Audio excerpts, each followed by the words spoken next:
오늘 말씀은 요한복음 말씀입니다. 요한복음 말씀입니다. 요한복음 6장 말씀인데요.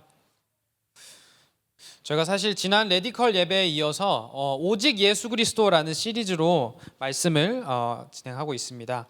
요한복음에 나오는 7가지 기적들을 살펴보고 있는데요. 요한복음 6장 16절에서 21절 말씀입니다. 한 구절씩 읽도록 하겠습니다. 날이 저물었을 때 예수의 제자들은 바다로 내려가서 배를 타고 바다 건너편 가버나움으로 갔다. 이미 어두워졌는데도 예수께서는 아직 그들이 있는 곳으로 오시지 않았다. 그런데 큰 바람이 불고 물결이 사나워졌다. 제자들이 배를 저어서 심연이쯤 갔을 때였다. 그들은 예수께서 바다 위로 걸어서 배에 가까이 오시는 것을 보고 무서워하였다.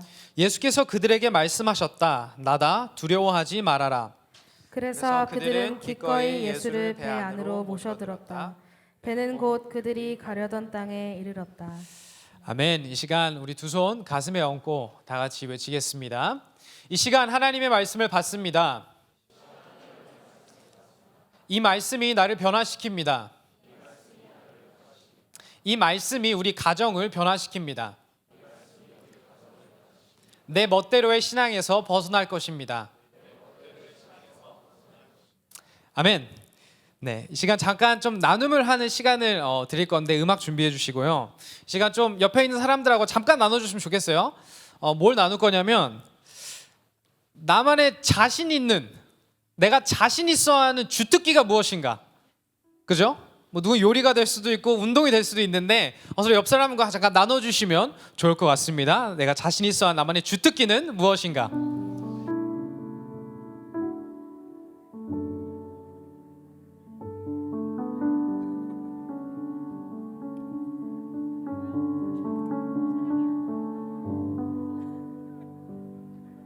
여러 가지 있을 것 같은데요. 요즘에 사회에서는 멘탈에 대해서 이야기를 많이 하는 것 같습니다. 그렇죠? 멘탈이 좋아야 한다. 멘탈이 약한 사람들은 멘붕이라 그래서 멘탈 붕괴, 아주 작은 어려움에도 쉽게 멘탈이 붕괴된다라고 이야기를 하죠. 이런 약한 멘탈을 인터넷에서는 유리 멘탈이라고도 부르기도 하고, 두부 멘탈이라고 부르기도 하고, 그리고 혹시 쿠크다스 아시나요? 쿠크다스 좋아하시는 분 손 들어. 쿠크다스 과자, 쿠크다스 멘탈이라고도 한다고 합니다. 반대로 멘탈이 강한 사람들이 있습니다. 이들은 자신감이 있죠. 쉽게 흔들리지 않고 어려움이 와도 일이 잘 풀릴 거라는 그런 자신감이 있습니다. 자신감은 좋은 것입니다. 단 조건이 있습니다. 근거가 있을 때 자신감이 있는 것은 좋은 것입니다. 그렇죠? 근거가 없는 자신감은 좋은 것이 아닙니다. 예를 들어서 공부를 하지 않는 학생이 시험을 잘 볼 것 같다고 믿는 것은 근거 없는 자신감입니다. 그것은 허세입니다. 그것은 망상이고 더 깊게 간다면 누군가 뭐 병원을 가든지 이렇게 좀 조치를 취해줘야 합니다. 그죠? 겸손을 가르쳐줘야 합니다. 하지만 또 반대로 생각해 보자면 근거가 있는데도 불구하고 자신감이 없는 것 또한 좋지 못합니다. 충분히 자신감을 가지고 담대해도 되는 상황에도 두려워하고 불안해하고 낙심해하는 것은 좋지 못합니다. 충분히 이겨낼 수 있는 역경에도 무너지기 때문입니다. 크리스천들은 어려울 때 담대해야 합니다. 크리스천들은 어두울 때 밝아야 합니다. 크리스천들은 암울할 때 소망을 품어야 합니다. 이런 크리스천들의 자신감은 근거 없는 자신감이 아닙니다. 우리들의 자신감은 근거 있는 자신감입니다. 그리고 크리스천들의 자신감의 근거는 바로 예수 그리스도입니다.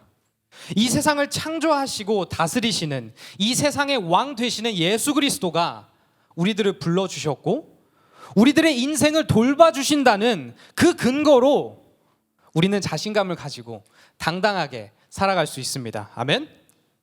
오늘은 우리들의 근거 있는 자신감에 대해서 이야기 나눠보려 합니다. 가운데 오늘 말씀을 통해서 우리 모두의 인생에 찾아오는 풍랑, 고난 가운데 흔들리지 않고 당당하게 예수 그리스도만을 바라보며 자신 있게 오늘도 그리스도의 제자로서 빛과 소금의 역할을 당당히 감당해내는 우리 모두 되기를 소망합니다. 아멘. 오늘 본문은 예수님이 오병이어 기적을 베푸신 같은 날에 벌어집니다. 오병이어 기적은 남자만 5천 명이 되는 엄청나게 큰 무리를 예수님이 보리빵 5개와 물고기 2마리로 먹이신 엄청난 사건입니다. 그렇죠? 이게 상상이 되시나요? 금요일에 저희 키즈 시니어 애들하고 유스 애들 이렇게 모아서 12시부터 6시까지 같이 놀았어요. 그리고 플레이데이트라고 했는데 저녁에 이 아이들을 위해서 한 30명, 총 인원이 30명 정도 됐던 것 같아요. 치킨 테리야끼를 요리를 이제 은주 선생님이 준비해 주셔서 같이 요리를 했습니다. 그렇지, yes. 맛있었다는 거죠. 근데 남자애들이 너무 잘 먹는 거예요. 그래서 준비를 하는데 이게 양이 부족해 보이더라고요. 그래서 애들을 다 먹일 수 있을까라는 걱정이 들어서 제가 어떻게 했을까요? 간을 짜게 했습니다. 간을 짜게 했어요. 간을 짜게 하고 그리고 배식을 할 때 요셉 선생님한테 가가지고 그 고기를 애들 밥 옆에다가 하지 말고 밥 위에다가 뿌리라고 했어요. 그래서 짜게 이렇게 비벼서 먹으라고. 제가 믿음이 부족했던 거죠. 이게 끊임없이 나오는 빵과 물고기를 보면서 모두가 열광했을 것 같아요. 그렇죠? 그리고 밥을 먹으면 어때요? 기분이 좋잖아요. 그렇죠? 모두가 기분 좋은 상황에서 이 오병이어의 기적을 마무리하고 바로 그 직후가 오늘 본문의 시작입니다. 말씀 다 같이 볼까요? 16절, 17절인데 날이 저물어 밤이 됩니다. 그리고 제자들은 바다로 내려가서 배를 타고 건너편으로 갑니다. 같은 사건을 기록한 다른 복음서들을 보면 제자들이 자진해서 간 게 아니라 예수님이 그들을 보내세요. 그리고 재촉해서 그들을 보내셨다고 기록을 합니다. 그리고 예수님은 제자들을 보내시고 홀로 기도를 하시러 산으로 올라가십니다. 그럼 이 건너편으로 향하는 제자들의 여정은 어떤 여정이었을까요? 사실 아주 위험한 여정이었습니다. 왜냐하면 그들은 갈릴리 바다를 건너야 했기 때문이죠. 갈릴리 바다는 거센 바람과 풍랑이 자주 일어나던 곳으로 되게 유명했습니다. 거기다 지금은 밤입니다. 여러분들 혹시 여수밤바다라는 곡을 아시나요? 여수밤바다라는 곡 아시죠? 부르려다 말았어요. 지금 자신감이 확 떨어져가지고. 네, 여수밤바다라는 곡 때문에 우리가 되게 밤바다가 이게 낭만이 있을 것 같다고 생각을 하는데 사실 밤바다는 굉장히 무서운 곳입니다. 되게 두려운 곳이에요. 그렇죠? 겁도 많은 제자들이 예수님도 없이 가기에는 꽤나 위험하고 두려운 여정이었다는 것입니다.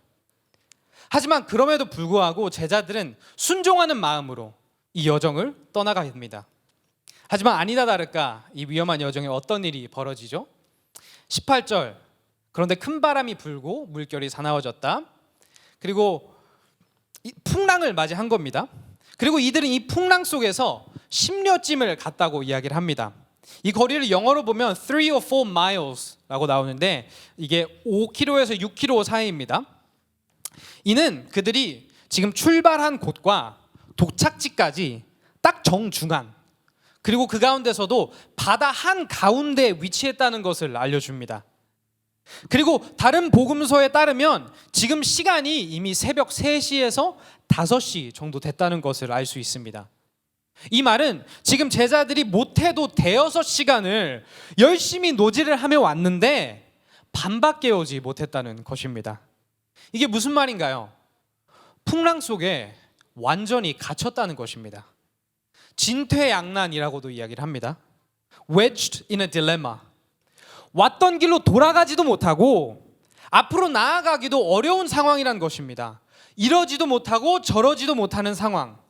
풍랑은 계속 불고 계속해서 노지를 하는 것밖에 답이 없는데 이마저도 제자리 걸음이라는 것입니다.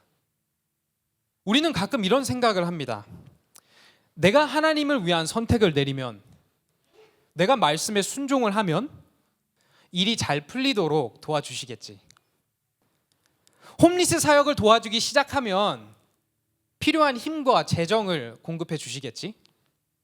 큰 마음 먹고 교회에서 사역을 시작하면, 순종을 하면 문제가 안 생기도록 날 돌봐주시겠지.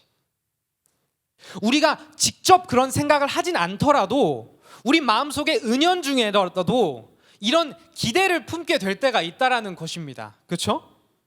그래서 우리가 순종을 했는데도 내 삶에 풍랑이 찾아오면 나도 모르는 마음 깊숙한 곳에는 배신감을 느낍니다. 그리고 때로는 그냥 예수님 말씀 어기고 배 타지 말 걸 그랬나? 그냥 다음 날 아침에 간다고 할 걸 그랬나?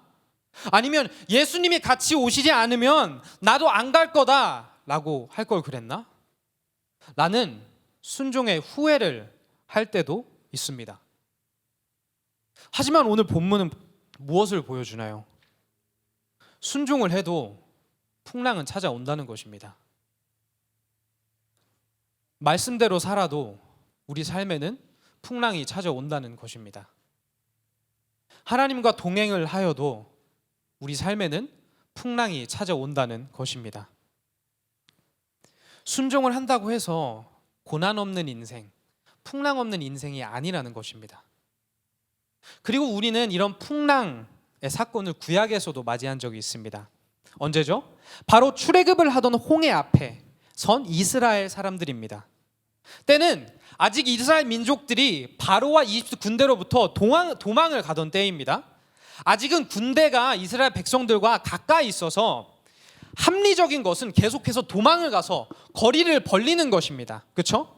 하지만 하나님은 그들을 이상한 곳으로 이끄십니다. 어디로 이끄시나요? 바닷가에 가서 장막을 쳐라. 그리고 이 모세와 이스라엘 백성들은 그 말씀에 순종을 합니다. 하지만 어떤 일이 벌어지나요? 아니나 다를까 바로와 이집트 군대가 마음을 바꾸고 그들을 쫓아옵니다. 그리고 이스라엘 민족은 순종을 하였는데도 불구하고 앞에는 홍해라는 바다, 그리고 뒤로는 쫓아오는 이집트 군대 사이에 죽을 위기에 처하게 됩니다. 세상은 모든 고난이 나쁘다고 이야기를 합니다. 그래서 고난을 피하라고 권합니다. 고난을 피하기 위해서 일을 하고 고난을 피하기 위해서 돈을 모으라고 이야기를 합니다. 자비를 베푸는 것이 아니라 돈도 모으고 내가 할 수 있는 것 최선을 다해서 고난을 피해라. 하지만 성경은 고난에 유익이 있다고 이야기합니다. 그래서 야고보서 말씀에는 고난이 찾아오면, 풍랑이 찾아오면 되려 기뻐하라고 이야기를 합니다. 그렇다면 왜 세상과 성경은 이렇게 고난에 대해 다른 이야기들을 할까요? 세상은 풍랑이 우연히 찾아왔다고 믿지만 성경은 풍랑이 하나님의 선하시고 지혜로우신 목적과 계획 가운데서 찾아왔다는 것을 알고 믿기 때문입니다.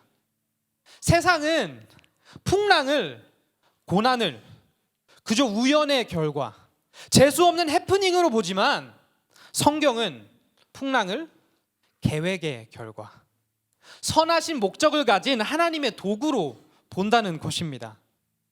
풍랑은 우리 삶에 우연히 찾아오지 않습니다. 풍랑은 우리 삶에 하나님의 선하신 목적을 가지고 찾아옵니다. 풍랑은 하나님의 계획 안에 찾아옵니다. 따라서 우리는 그 풍랑 때문에 기뻐하는 것이 아니라, 고난 때문에 기뻐하는 것이 아니라, 풍랑 너머로, 지금 내가 느끼는 이 고난 너머로 이 세상을 통치하시고 나의 인생을 다스리시는 하나님의 선하신 목적 때문에, 그 선하신 계획 때문에 기뻐할 수 있는 것입니다. 출애굽기 14장 17절 말씀은 이렇게 이야기를 합니다. 그러나 나는 바로와 그의 모든 군대와 병거와 기병들을 전멸시켜서 나의 영광을 드러내겠다. 나의 영광을 드러내겠다. 무슨 말인가요? 하나님은 목적을 가지고 이스라엘 백성들을 홍해 앞으로 이끄셨다라는 것입니다. 일부러 이 어려운 상황을 허락하셨다는 것입니다. 그럼 하나님이 왜 허락하셨나요? 그들을 사랑하지 않아서? 문제를 해결해낼 능력이 없어서? 혹은 그들의 인생에 관심이 없으셔서? 그게 아니라 오히려 이 어려움을 통해서 하나님의 영광을 드러내시기 위하여서, 더 큰 선한 뜻이 있기 때문에 허락하셨다는 것입니다. 오늘 본문도 분명히 예수님이 제자들을 바다로 보내십니다. 예수님이 제자들 혼자서는 앞에 있는 풍랑을 당해내지 못할 것이라는 것을 알지 못하셨을까요? 그 가운데 그들이 잘하면 죽을 수도 있다는 것을 모르셨을까요? 아셨겠죠. 아는데도 예수님은 더 큰 선하신 계획과 목적이 있기 때문에 이 풍랑을 허락하셨다는 것입니다. 여러분들 인생에는 어떤 풍랑이 불고 계신가요? 전혀 예상치 못한 상황 속에 갑자기 찾아와 나와 내 삶과 내 가정을 덮쳐버린 그 풍랑은 무엇인가요? 그 가운데 그 풍랑을 허락하신 하나님의 선하신 계획과 목적이 있다는 것을 믿고 계신가요? 이 풍랑을 통한 하나님의 선하신 목적을 믿는, 신뢰하는 우리 모두 되기를 기도합니다. 아멘. 그 가운데 우리들의 인생의 선하신 목적과 계획은 무엇인가요? 웨스트민스터 소요리 문답입니다. 질문 먼저 다 같이 읽을까요? 시작. 사람의 제일 되는 목적이 무엇인가? 대답 다 같이 읽겠습니다. 시작. 사람의 제일 되는 목적은 하나님을 영화롭게 하는 것과 영원토록 그를 즐거워하는 것이다. 하나님의 영광을 깨닫고 이것을 다른 이들에게 알리는 것이다. 하나님을 영화롭게 하는 것이다. 그리스도의 제자로서 살아가는 우리들의 인생의 목적이 무엇인가요? 나의 영광을 위해서 살아가는 것이 아니라 하나님의 영광을 위해 살아가는 것이 우리의 목적입니다. 아멘. 나의 영광을 위해 사용되어지는 인생이 아니라 하나님의 영광을 위해 사용되어지는 인생이 우리들의 인생이다라는 것입니다. 가운데 하나님은 하나님의 영광을 세상에 드러내기 위한 도구로 풍랑을 허락하셨다는 것입니다. 하나님의 영광을 세상에 드러내기 위한 도구로 홍해를, 이집트 군대를, 그리고 우리들의 인생을 사용하신다는 것입니다. 따라서 우리들의 인생에 있는 풍랑과 홍해를 통해서도, 우리 교회에 있는 풍랑과 홍해를 통해서도 하나님은 분명히 하나님의 영광을 널리 알리실 것입니다. 아멘. 하나님은 우리들의 인생에 있는 풍랑을 사용하셔서 다른 크리스천들에게, 다른 교회들에게, 그리고 하나님을 모르는 자들에게까지도 하나님의 영광을, 하나님이 얼마나 선하신 분이신지, 하나님이 얼마나 지혜로운 분이신지, 하나님이 얼마나 능력 있는 분이신지를 알리실 것입니다. 아멘. 이 큰 목적과 계획을 믿고 대력 기쁨으로 나아간 우리 모두 되길 기도합니다. 그렇다면 오늘 풍랑 속에 제자들은 어떤 반응을 보이나요? 19절 또 보면 예수님을 보고 무서워하였다라고 이야기를 합니다. 그렇죠? 무서워하였다. 예수님을 알아보지 못한 것입니다. 거기에 다른 복음서를 보면 이들은 예수님을 보고 유령이라고 착각을 했다고 합니다. 예수님 보고 유령이다 라고 이야기를 했다고 해요. 근데 이상한 것은 당시 유대인들은 유령이 물 위를 걸을 수 있다고 믿지 않았습니다.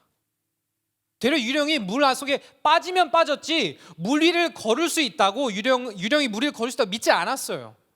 되려 당시 유대인들은 물 위를 걸을 수 있을 만큼 권능이 있는 분은 오로지 우리가 믿는 하나님 한 분이다 라고 믿었습니다.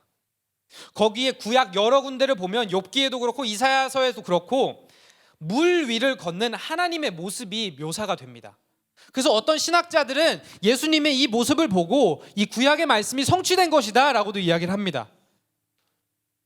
제자들은 예수님의 권능도 경험했고 제자들은 예수님에 관한 말씀도 알고 있었습니다. 하지만 그럼에도 불구하고 그들은 물 위에 걷는 그 형체를 보고 물 위를 걷는 하나님에 대한 말씀을 생각해낸 것이 아니라, 혹은 바로 몇 시간 전에 경험한 이 자연조차도 다스리시는 예수님의 권능을 기억해낸 것이 아니라 그저 감정적으로는 두려움에 사로잡히고 이성적으로는 말이 되지도 않는 유령이 물 위를 걷는다는 발상을 했다는 것입니다. 이리 보나 저리 보나 말이 되지 않는 반응을 보였다는 것입니다. 이와 같이 홍해 앞에선 이스라엘 민족들도 비슷한 반응을 보입니다. 홍해와 이집트 군대 사이에 갇히게 되자 그들은 하나님을 원망하기 시작합니다. 왜 우리를 이집트에서 이끌고 나오셨습니까? 덕분에 우리가 죽게 되었습니다. 근데 이게 합리적인 반응인가요? 이들이 하나님의 권능을 보지 못했나요? 아니요, 그들은 하나님의 10가지 재앙을 다 목격한 1세대입니다. 이들이 하나님의 약속을 받지 못했나요? 이들이 하나님의 말씀을 받지 못했나요? 그럼에도 불구하고 이들 마음에는 풍랑이 불어 하나님이 주신 약속과 말씀도 잊어버리고 하나님이 친히 보여주신 권능도 잊어버렸다는 것입니다. 그렇다면 왜 이들은 이런 반응을 보였을까요? 세상의 풍랑이 마음의 풍랑까지 이어졌기 때문입니다. 상황 속에 있는 풍랑이 내 마음 속에도 풍랑이 불도록 내 마음을 지키지 못했다는 것입니다. 이런 말을 잘 아시죠? 호랑이 굴에 들어가도 정신만 차리면 산다 라는 말이 있습니다. 이처럼 풍랑이 불어도 상황이 어려워져도 우리는 우리 마음만 잘 지키면 세상의 풍랑이 내 마음의 풍랑으로 이어지지 않도록 내 마음을 잘 지키고 내 믿음을 잘 지키면 문제가 되지 않는다는 것입니다. 하지만 되려 세상의 풍랑을 보고 우리의 마음을 빼앗기고 우리 마음속에도 풍랑이 불도록 내버려 둘 때 우린 두려움에 사로잡히게 된다는 것입니다. 하나님의 말씀을 잊어버린다는 것이고 하나님이 얼마나 위대한 분이신지를 잊어버린다는 것입니다. 그리고 그 마음의 풍랑 가운데서 우리는 실수를 합니다. 잘못을 합니다. 어떤 실수와 잘못을 하죠? 말 실수와 말 잘못을 합니다. 결국 우리 마음속에 있는 것이 입 밖으로 나오게 된다고 이스라엘 민족들은 하지 말아도 되는 말을 합니다. 되려 해서는 안 되는 말을 합니다. 분명 이집트에 있었을 땐 종살이가 너무 고단하다고, 삶이 너무 힘들다고, 하나님 도와달라고 애통하며 울부짖었는데 막상 홍해 앞에 서니 하나님에게 왜 우리를 이집트에서 꺼내왔냐고, 왜 이집트에서 죽는 것이 아니라 이 홍해 앞에서 죽게 하냐고 불평불만을 한다는 것입니다. 오늘 제자들은 어떤가요? 그들을 구하러 오신 구세주 예수님을 보고 그들에게 인생의 구원을 주려 찾아오신 예수님을 보고 마치 예수님이 그들을 괴롭히러 온 유령으로 착각하여 예수님을 유령이라고 부른다는 것입니다. 마음의 풍랑이 불 때 우리는 예수님을 보지 못합니다. 마음의 풍랑이 불 때 우리는 말씀을 잊어버립니다. 마음의 풍랑이 불 때 우리는 말실수를 합니다. 남들이 마음의 풍랑 속에 사로잡혀 불평불만을 해도 그것을 가서 멈춰줘야 하는 것이 우리 교회의 역할인데, 남들이 마음의 풍랑 속에 말씀을 잊어버리고 낙심하여서 힘들어할 때 이 성경을 가지고 가서 소망의 말씀을 전해야 하는 것이 우리 교회의 역할인데, 되려 우리도 그들과 같이 낙심하고 두려워하고 불평불만을 하며 말실수를 한다는 것입니다. 여러분들 마음속에는 어떤 풍랑이 불고 계신가요? 그 마음의 풍랑으로 인하여 어떤 하나님의 말씀과 하나님의 권능을 잊어버리고 계신가요? 그 마음의 풍랑으로 인하여 어떤 부정적인 생각과 감정을 마음에 두고 계신가요? 그 가운데 고백할 수밖에 없는 것은 풍랑이 느껴지지 않는 것은 아니라는 것입니다. 풍랑은, 우리 삶에 있는 고난은, 어려움은 굉장히 현실적입니다. 눈앞에 있는 홍해도 현실이고 뒤에 들려오는 이집트 군대의 소리도 현실입니다.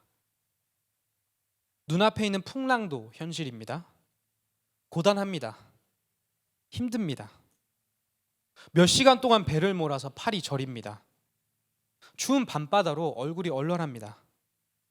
때로는 너무 힘들어서 불안해할 수도 있고 그냥 포기하고 싶을 수도 있습니다. 그래서 하나님에게 기도로 원망하고 싶을 수도 있습니다.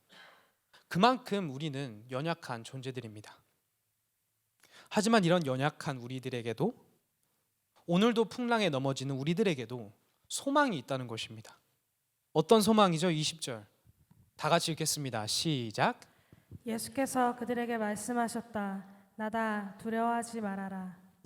바로 예수님이 우리의 소망입니다. 오늘 예수님은 제자들을 꾸짖지 않으십니다. 오병이어 기적을 불과 몇 시간 전에 경험했는데도 아직도 이 풍랑조차 이겨내지 못하니? 라며 그들을 혼내지 않으십니다. 되려 그들을 모른 채 하시지도 않으십니다. 오히려 그들을 찾아가 주시고 위로해 주시고 안정시켜 주십니다. 그리고 뭐라고 하시나요? 나다. It is I. 이것은 하나님께서 이스라엘 백성들을 구원하시기 전 모세에게 자신을 나타내셨을 때 사용하신 I am who I am. I am who I am. 나는 스스로 있는 자다 라는 뜻과 같습니다. 스스로 있는 자라는 이름은 하나님을 만든 자가 없다라는 뜻입니다. 쉽게 말하면 나 하나님이 창조주이다 라는 것을 의미하는 것이죠. 그리고 오늘 예수님이 이 이름을 사용하십니다. 나는 창조주 하나님이다. 이 풍랑도 다스리는 하나님이다. 물 위도 걸을 수 있는 참된 하나님인 예수 그리스도입니다. 풍랑 가운데 힘들어할 때 예수님은 내가 풍랑을 없애줄게 라는 말로 위로하시는 것도 아니고 너네들이 풍랑을 이겨서 도착지에 도달할 수 있도록 더 힘을 줄게 라는 약속을 하시는 것도 아니고 그저 예수님 본인에 대한 말씀을 해주십니다. 걱정 마, 나는 창조주야. 이 바다와 풍랑도 다스리는 창조주야. 이처럼 풍랑을 지나고 있는 우리에게 필요한 것은 다른 것이 아니라 예수님에 대한 말씀입니다. 아멘? 풍랑을 지나서 어려워하고 있는 이웃이 있다면 그에게 필요한 것은 다른 것이 아니라 바로 예수님에 대한 말씀입니다. 그런데 마음의 풍랑으로 흔들렸던 제자들을 책망하지 않으셨던 예수님의 모습처럼 우리도 풍랑에 흔들리는 우리들을 그리고 풍랑에 흔들리는 주위 사람들을 책망하지 않고 따뜻한 마음으로 다가가줘야 합니다. 그리고 예수 그리스도에 관한 말씀을 다시금 전해야 합니다. 예수님에 대해서 다시금 리마인드 해줘야 합니다. 그리고 이 예수님에 대한 말씀이 임하자 제자들은 어떻게 반응하죠? 21절 보면 그를 배 안으로 모셔드립니다. 기꺼이 모셔드립니다. 그리고 예수님이 배 타시자 풍랑은 멈추고 그들은 곧 immediately 그들이 가려고 했던 땅에 이릅니다. 밤새 몇 시간 노지를 해도 가지 못했던 도착지에 예수님이 배에 올라타시자 즉시 풍랑은 가라앉고 목적지에 도달하게 됩니다. 혹시 지금 풍랑 가운데 힘들어하고 계신가요? 두려워하고 계십니까? 혹은 두려워하고 계시는 사람을, 이웃을 알고 계십니까? 그들에게 따뜻한 미소로 찾아가 주시기 바랍니다. 또한 그 가운데 따뜻한 미소로 우리 삶에 찾아와 주셨고 그들의 인생에도 찾아오실 예수님을 기대하시길 바랍니다. 창조주의 권능으로 찾아오실 예수님을 기대하시길 바랍니다. 가운데 풍랑도 이겨내실 예수님과 말씀의 힘을 신뢰하길 바랍니다. 아멘.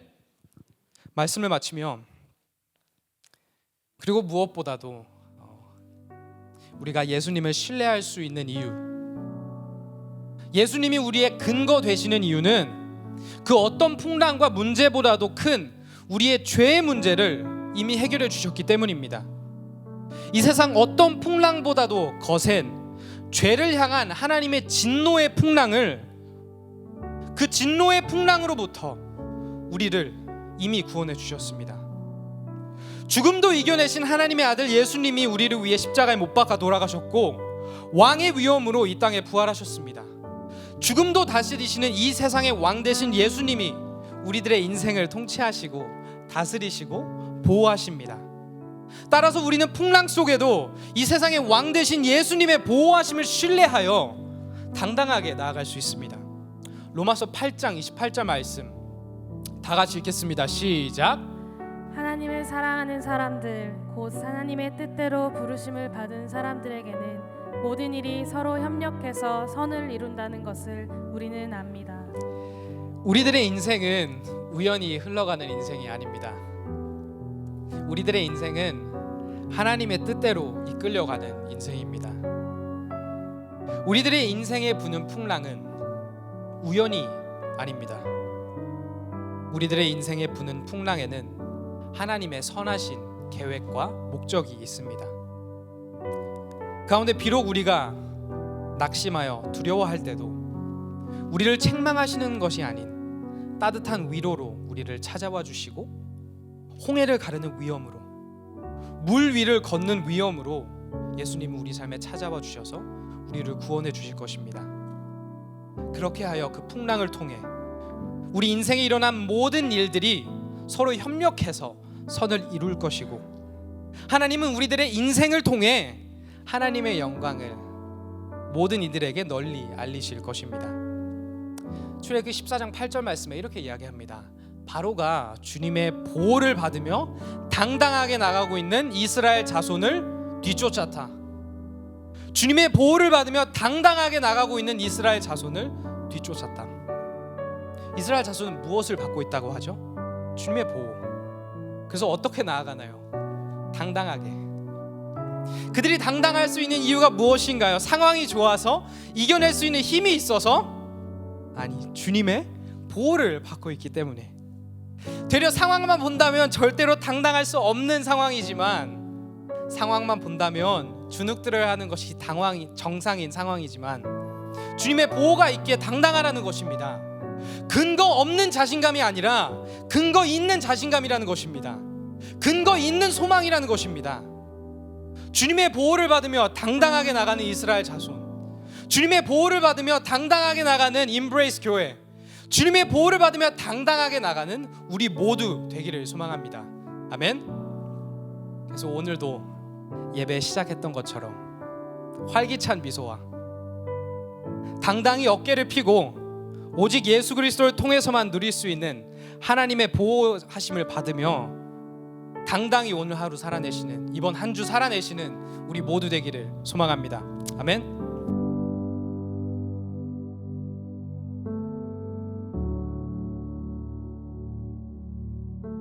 말씀을 기억하며 찬양하겠습니다. 아무것도 두려워 말라.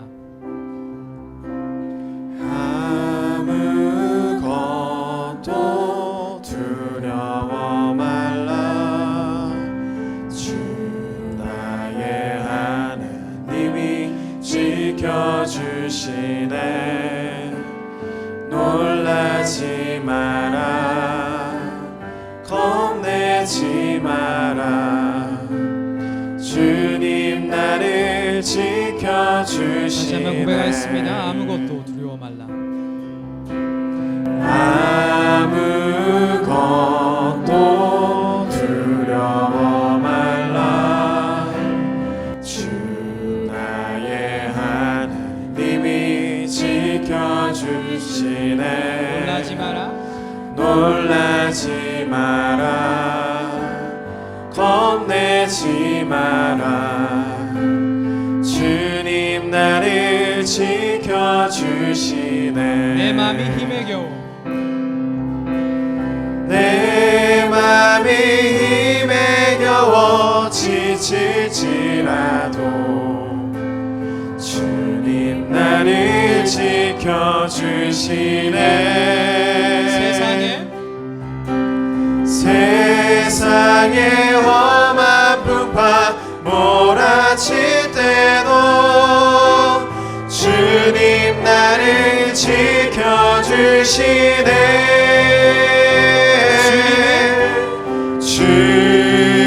주님은 나의 산성, 주님은 나의 요새, 주님은 나의 소망, 나의 힘이 되신 여호와.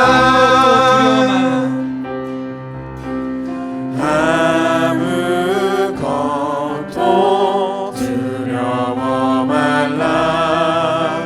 주 나의 하나님이 지켜주시네. 겁내지 마라. 겁내지 마라. 주님 나를 지켜주시네. 내 마음이 힘에 겨워, 내 맘이 힘에 지켜주실지라도 주님 나를 지켜주시네. 세상의 험한 풍파 몰아칠 때도 세상의 험한 풍파 몰아칠 때도 주님 나를 지켜주시네.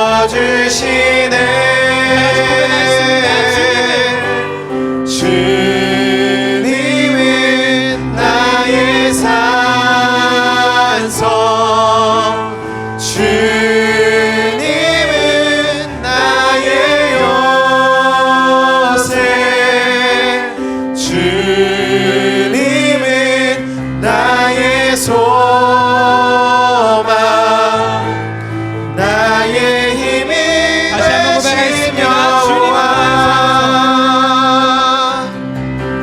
주님은 나의 산성, 주님은 나의 요새, 주님은 나의 소망, 나의 힘이 되신 여호와.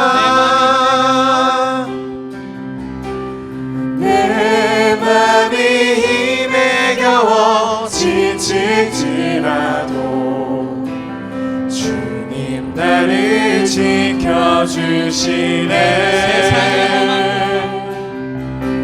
세상의 험한 풍파 몰아칠 때도 주님 나를 지켜주시네.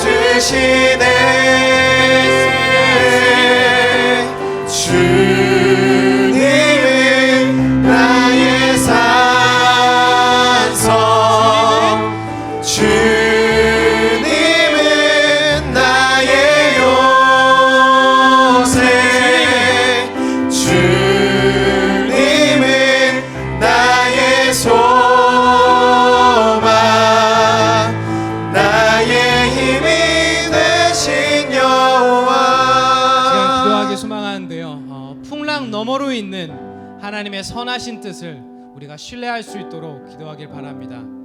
또한 세상의 풍랑이 마음의 풍랑으로 이어지지 않도록 우리들의 마음을 위해서 또 기도하길 소망하고요. 또한 마지막으로 예수님과 말씀을 통해 풍랑을 당당히 이겨내는 그리스도의 제자들이 될 수 있도록 우리 서로를 위해서 기도하면서 나가도록 하겠습니다. 기도하겠습니다. 예수 어린 양 존귀한 이름, 예수 어린 양 하나님이 생각이 나지 않을 수 있지만 하나님의 선하신 뜻이 있다는 것을, 계획이 있다는 것을, 목적이 있다는 것을 우리가 신뢰하기 소망합니다. 어린 양 세상의 풍랑이 우리 마음속에 우리 마음을 지키는 그리스도의 제자들을 소망합니다. 우리들의 마음을 지켜내는 예수 어린 양 풍랑을 그저 견뎌내는 것이 아니라 풍랑을 건드리 이겨내는 그 풍랑 가운데 우리가 당당히 그 풍랑을 이겨내 나아가는 이스라엘 민족, 우리 인류의 성도들에게 소망합니다. 우리의 삶이 풍랑으로 힘들어하는 것이 아니라 풍랑 가운데에서도, 고난 가운데에서도 힘들게 견뎌내는 것이 아니라 당당히 나아가는 근거 있는 자신감으로, 근거 있는 소망으로, 기쁨으로 살아내는 우리 모두 되기를 소망합니다. 시간 다 같이 고백하겠습니다. 약할 때 강함 되시네. 약할 때 강함 되시네. 나의 보배가 되신 나의 보배가 되신 주 나의 모든 것. 아멘. 주 안에 있는 보물을, 주 안에 있는 보물을 나는 포기할 수 없네. 나는 포기할 수 없네. 주 나의 모든 것. 주 나의 모든 다시 한번 고백하겠습니다. 약할 때 강함 되시는, 약할 때 강함 되시네. 나의 보배가 되신 주, 나의 보배가 되신 주 나의 모든 것. 주 나의 모든 것. 주 안에 있는 보물을, 주 안에 있는 보물을 나는 포기할 수 없네. 나는 포기할 수 없네. 주 나의 모든 것. 주 나의 모든 다 같이 고백하겠습니다. 예수 어린 양. 예수 어린 양 존귀한 이름 예수 어린 양. 예수 어린 양 존귀한 이름 십자가 죄 사하셨네. 십자가 죄 사하셨네. 주님의 이름 찬양해. 주님의 이름 찬양해. 주 나의 모든 주 것. 나의 모든 것. 쓰러진 나를 세우고 쓰러진 나를 세우고 나의 빈잔을 채우네. 나의 빈잔을 채우네. 주 나의 주 나의 모든 것. 같이 고백합시다. 예수 어린 양. 예수 어린 양 존귀한 이름 예수 어린 양. 예수 어린 양 존귀한 고백합시다. 예수 어린 양.